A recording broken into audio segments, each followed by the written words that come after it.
नमस्कार दोस्तों। आज हम लोग व्यंजन संधि को इतने आसान तरीके से समझेंगे ना कि ये टॉपिक आपका फेवरेट बन जाएगा। टेट, सीटेट, व्यापम, कोई भी परीक्षा हो, ये नियम सबसे जरूरी हैं। तो नोटबुक निकाल लीजिए, चलिए फटाफट शुरू करते हैं।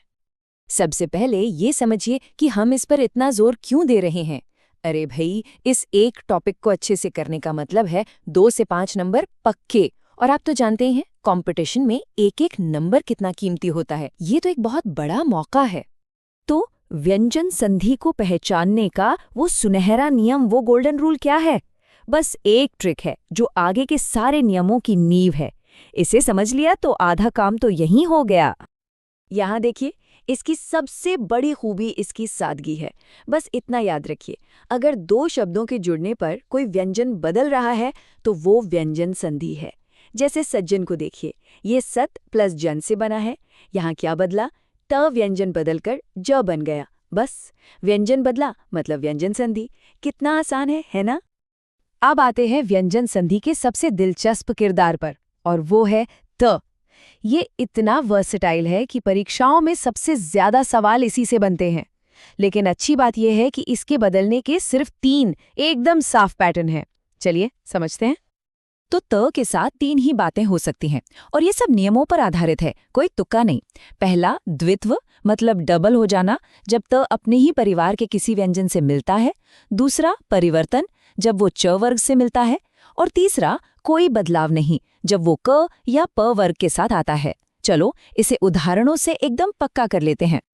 ये स्लाइड सब कुछ साफ कर रही है।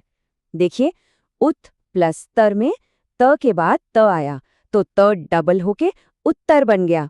सत प्लस जन में त बदलकर ज बन गया, जिससे बना सज्जन।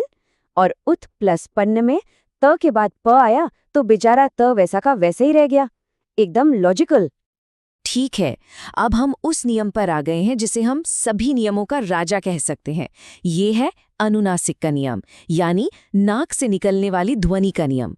और यकीन मानिए, परीक्षाओं के लिए ये सबसे ज्यादा जरूरी है। इस बात को हल्के में मत लीजिएगा, ये कोई अंदाजा नहीं है, ये फैक्ट है। सीटीईटी और व्यापम जैसी परीक्षाओं में व्यंजन संधि के लगभग 70% सवाल सिर्फ इसी एक नियम से आते हैं। मतलब इस एक नियम पर फोकस करने से कितना बड़ा फायदा हो सकता है। तो ये है वो जादुई मंत्र। जब किसी शब्द में म या न के बाद कोई व्यंजन आता है तो म या न की आवाज अगले व्यंजन के वर्ग की अनुनासिक ध्वनि में बदल जाती है। बस इस टेबल को दिमाग में बिठा लीजिए। मंत्र क्या है? कचटतप ङणनम। मेरे साथ दोहराइए, कचटतप ङणनम। ये बहुत कान आएगा।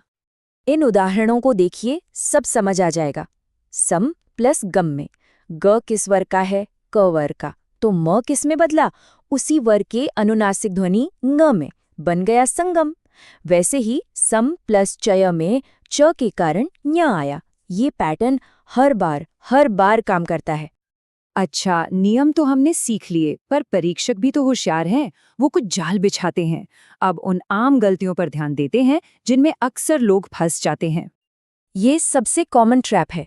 लोग शब्दों को गलत जगह से तोड़ देते हैं। सही जवाब के लिए ये समझना जरूरी है कि मूल शब्द क्या हैं। याद रखिए, उत्तर का मूल उत है, ऊ नहीं। संगम का मूल सम है, सन नहीं। यहाँ कुछ और बड़ी गलतियां हैं जिनसे बचना है। पहला, अनुनासिक का क्रम भूल जाते हैं।